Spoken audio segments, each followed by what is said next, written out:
Olá, Guten Tag, seja bem-vindo ou bem-vinda de volta a mais uma aula. Na aula de hoje, então, a gente vai começar de fato o estudo do primeiro caso gramatical. Não existe uma ordem com a qual a gente deva começar o estudo, mas a maioria das gramáticas elas sempre começam com o nominativo, seguindo então com o acusativo, depois o dativo, depois o genitivo, e outras gramáticas alternam o final. Em vez de ser nominativo, acusativo, dativo e genitivo, elas fazem nominativo, acusativo, genitivo, dativo. Mas, independente disso, vamos começar com o nominativo, porque acredito ser não só o mais importante dos casos gramaticais, também o mais frequente, mas também pelo fato de ele ser simples em sua essência. Antes de a gente cair de cara nisso, eu gostaria de apresentar uma diretriz que a gente vai utilizar para as aulas seguintes. Essa diretriz é o seguinte: a gente vai trabalhar com o estudo dos casos em duas fases. A primeira fase é a fase de reconhecimento, ou seja, eu vou apresentar para vocês como é a estrutura, ou seja, quais são as terminações que eu devo procurar, e essa forma ela vai me levar à dedução de qual caso gramatical, e posteriormente a gente vai trabalhar com a prática. Então, reconhecimento, prática. Não significa que a gente vai primeiro estudar todos os casos em forma de reconhecimento, só para entender como é que ele funciona, para depois estudar os quatro que a gente ir para a prática. Não, eu vou intercalar. A gente vai trabalhar com reconhecimento e prática, sempre um ajudando ao outro, um auxiliando ao outro. Outra coisa também é que as frases que eu vou colocar, as frases que eu vou usar de prática, ou os textos, ou os diálogos, eles não vão ser traduzidos, porque isso ia fugir ao objetivo que é o nosso curso, que é o domínio dos casos gramaticais. Eu estou assumindo que, uma vez que você saiba usar os casos gramaticais, está subentendido que você consegue identificar, por exemplo, qual é o gênero de um substantivo. Para você identificar o gênero de um substantivo, saber se ele está no singular ou no plural, inevitavelmente meio que carrega consigo o fato de que você já tem que saber o que é esse substantivo, certo? Então eu estou livrando esse curso do ônus, que é a gente ter que passar por essas etapas de vamos traduzir essas frases, entender como é que esse verbo funciona, tal, porque isso ia acabar aqui acumulando demais informações e a gente ia acabar desviando a atenção do objetivo principal, que é o domínio dos casos gramaticais, certo? Alguma outra frase eu vou traduzir, digamos, o verbo. Você vai perceber que os verbos que eu apresentei em todas as frases, textos e diálogos, eles são, bom, pelo menos a maioria deles está marcada em roxo, só para que você identifique a estrutura das frases em alemão, certo? Já que a estrutura da frase pode não ser uma coisa tão trivial para você ainda. Quando eu falo estrutura da frase, eu quero me referir, por exemplo, ao português, quando a gente diz que uma frase tem que... Ops, deixa eu mudar a cor aqui para uma cor mais visível. Quando em português a gente tem uma frase que começa com um sujeito, seguido de um verbo, mais um complemento, né? Em orações afirmativas ou negativas. Eu sou o professor, eu, sujeito, sou o verbo, verbo de ligação, professor é o complemento ou predicado. Eu não sou o professor, então seguiria a mesma ordem, o sujeito, o verbo com a negativa, não sou, seguido de um complemento. A gente vai trabalhar com modelos diferenciados de frases em alemão. Como assim modelos diferenciados? Eu não vou me limitar a apresentar frases apenas de um nível básico, porque a gente está aprendendo o caso gramatical. Mesmo porque os casos gramaticais, eles repercutem não só nos níveis mais básicos, mas com certeza também nos níveis mais avançados. Então, eles existem através de todos os níveis, desde o nível mais básico A1 até o nível mais avançado, C2. Então, vou apresentar frases para vocês que não necessariamente se limitam ao nível básico, elas são de níveis misturados, porque o nosso objetivo é trabalhar com o que a gente sabe.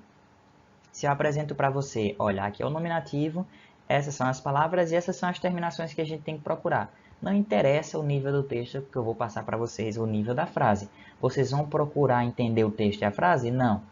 Lembrando, nosso objetivo não é tradução. Vocês vão procurar apenas identificar quais são as terminações que são indicativas do determinado caso gramatical, certo? Sempre que necessário, eu dou uma explicação do que são outros elementos da frase, mas o mais importante que é interessante a gente identificar na frase é o verbo, né? E porventura qual é a tradução do verbo, porque isso pode nos dar transitividade. Mas em que é um verbo transitivo direto, é um verbo transitivo indireto, como é que ele funciona?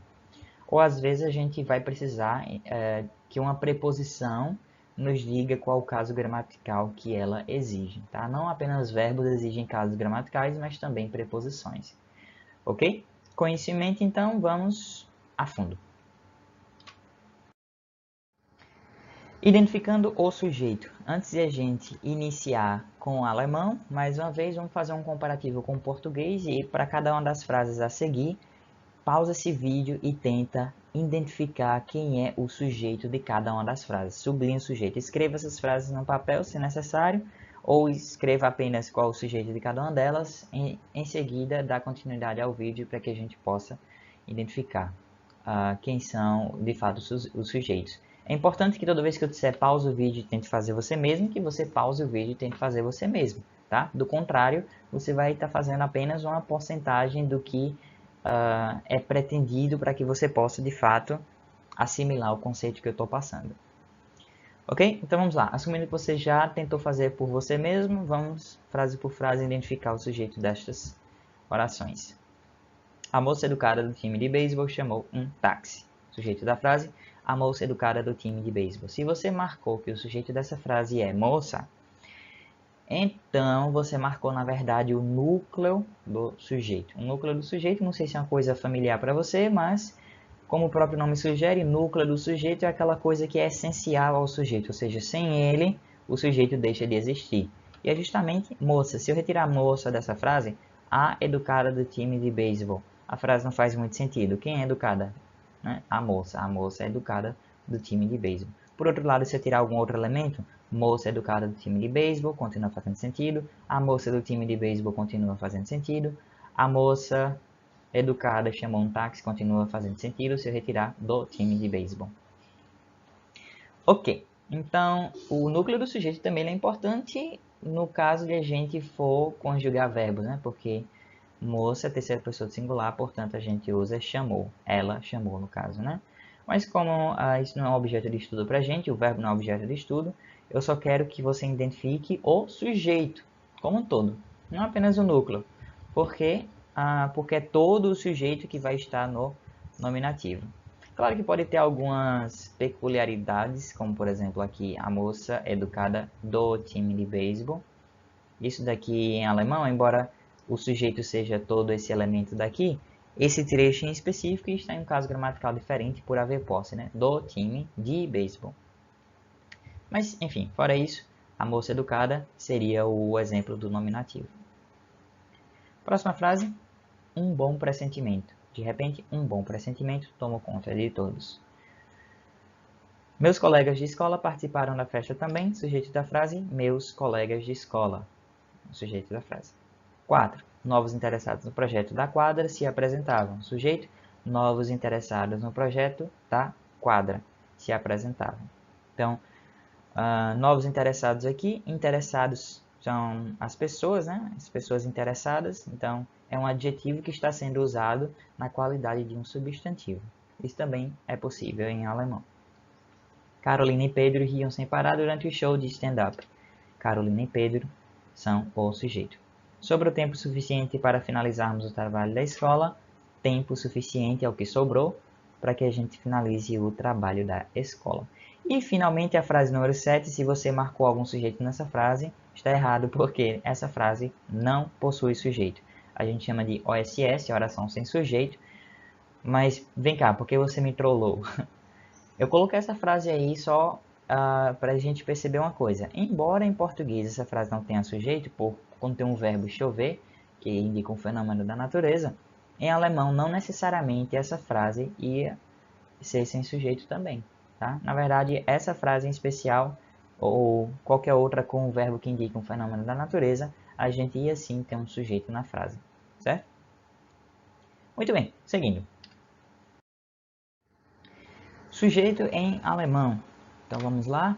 Disse que o sujeito em alemão se declina no nominativo, ou seja, aquela entidade de uma oração que a gente deu o nome, aqui a gente deu o nome de sujeito, essa entidade vai ter adjetivos, caso tenha adjetivos, e adjuntos adnominais outros como determinantes, né? Artigos definidos e indefinidos, que tem uma terminação particular E a essa terminação particular a gente dá o nome de nominativo. E a função que essa terminação representa é a função de sujeito. Então, por isso que disse que o sujeito em alemão se declina no nominativo. Essa fase agora é a fase de reconhecimento. Vou lhe mostrar como é que a gente identifica o sujeito ou nominativo em alemão. E a gente vai começar com artigos definidos. Artigos definidos no singular, especificamente, depois a gente vai tratar dos artigos definidos no plural. Artigo definido a propósito em português, no singular é o para o masculino, a para o feminino. O carro, a moto, por exemplo. Então, em alemão, lembrando, a gente vai ter 3 gêneros e o primeiro artigo definido que representa o masculino em alemão, certo? Quando eu falo masculino em alemão, quero dizer que não necessariamente algo que em português é masculino vai ser masculino em alemão, certo? Então, artigo definido masculino, der. Artigo definido feminino em alemão, die. E artigo definido neutro em alemão é das. Então, der, die, das. Em vermelho. Se eu vir cada um desses, der, die, das, em vermelho. Claro que nos textos por aí afora não vão estar em vermelho, mas para o nosso objetivo aqui, como eu falei anteriormente, eu vou marcar os casos gramaticais com cores para que a gente faça associações mais interativas. Então, cada um desses, der, die, das, der para o masculino, die para o feminino, das para o neutro. Com isso em mente, para as próximas frases do nominativo, enquanto a gente estiver praticando o nominativo, se você vir der, die ou das, então 99% de chance de que você está se deparando com o nominativo, certo? Não tem que buscar outras coisas, não tem que buscar outras terminações, porque a gente vai diretamente no que a gente está aprendendo, que é der, die, das. Uma coisa útil também que é importante a gente aprender, adjetivos que descrevem este sujeito acompanhado de artigo definido são acrescidos de "é" a partir de sua forma base. Por parte, o que é, em primeiro lugar, forma base de um adjetivo?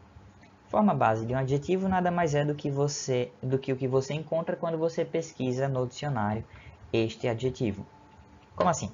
Vamos supor que você comprou um dicionário de alemão, português, português, alemão, e você quer saber como é velho.